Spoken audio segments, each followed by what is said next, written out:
قرآن کہتا ہے وَنُرِيدُ أَن نَّمُنَّ عَلَى الَّذِي نَسْتُضْعِفُ فِي الْأَرْضِ، ہم نے یہ ارادہ کیا کہ ہم احسان کریں ان لوگوں پر جنہیں غلام بنا لیا گیا، جنہیں کمزور کر دیا گیا، جنہیں طاقت کے بل بوتے پر جن کی آزادی سلب کر لی گئی، ان پر ہم نے احسان کا ارادہ کیا۔ عَلَى الَّذِي نَسْتُضْعِفُ فِي الْأَرْضِ، کیا احسان کریں ہم انہیں؟ نَجْعَلَهُمْ أَئِمَّةً وَنَجْعَلَهُمُ الْوَارِثِينَ،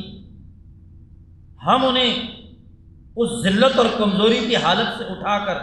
حکمران بنا دیں، ائمۃ، اور وَنَجْعَلَهُمُ الْوَارِثِينَ، اور ہم انہیں زمین کا وارث بنا دیں، ان کے معاشی وسائل کا، ان کی سیاسی طاقت و قوت کا، ان کی سماجی شناخت کا ہم انہیں وارث بنا دیں۔ دو انعام قرآن بیان کرتا ہے،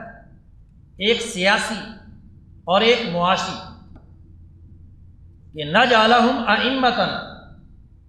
سیاسی طور پر ان کو حکمران بنا دیں، یعنی وہ اپنے فیصلے، آزادی اور حریت، اپنی اتھارٹی، اپنی حکمرانی کی بنیاد پر قائم کرنے کی اہلیت پیدا کر لیں، اور وَنَجْعَلَهُمُ الْوَارِثِينَ، اپنی جغرافیائی حدود میں موجود جتنے معاشی وسائل ہیں ان کے وہ خود وارث ہیں، انہیں استعمال کے آزادانہ حقوق انہیں حاصل ہیں۔ تو معاشی حقوق کے درست استعمال، اپنی دھرتی کے وسائل کا خود اپنی قوم کی ترقی کے لیے استعمال،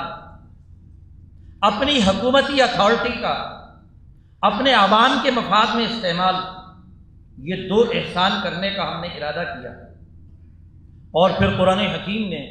سورۃ القصص میں ان دو آیات کے بعد پوری تفصیل کے ساتھ موسیٰ علیہ السلام کا قصہ بیان کیا ہے کہ کیسے موسیٰ علیہ السلام اس فرعونی جبر ظلم کے ماحول میں پیدا ہوئے، اور انہوں نے کیسے فرعونی نظام کے خلاف آزادی اور حریت کی جنگ لڑی، اور بالآخر وہی فرعون اسی دریائے نیل میں غرق کر کے دنیا میں بھی ذلیل و رسوا کیا گیا، اور بتلایا گیا کہ آخرت کا عذاب اس سے بہت بڑا ہے۔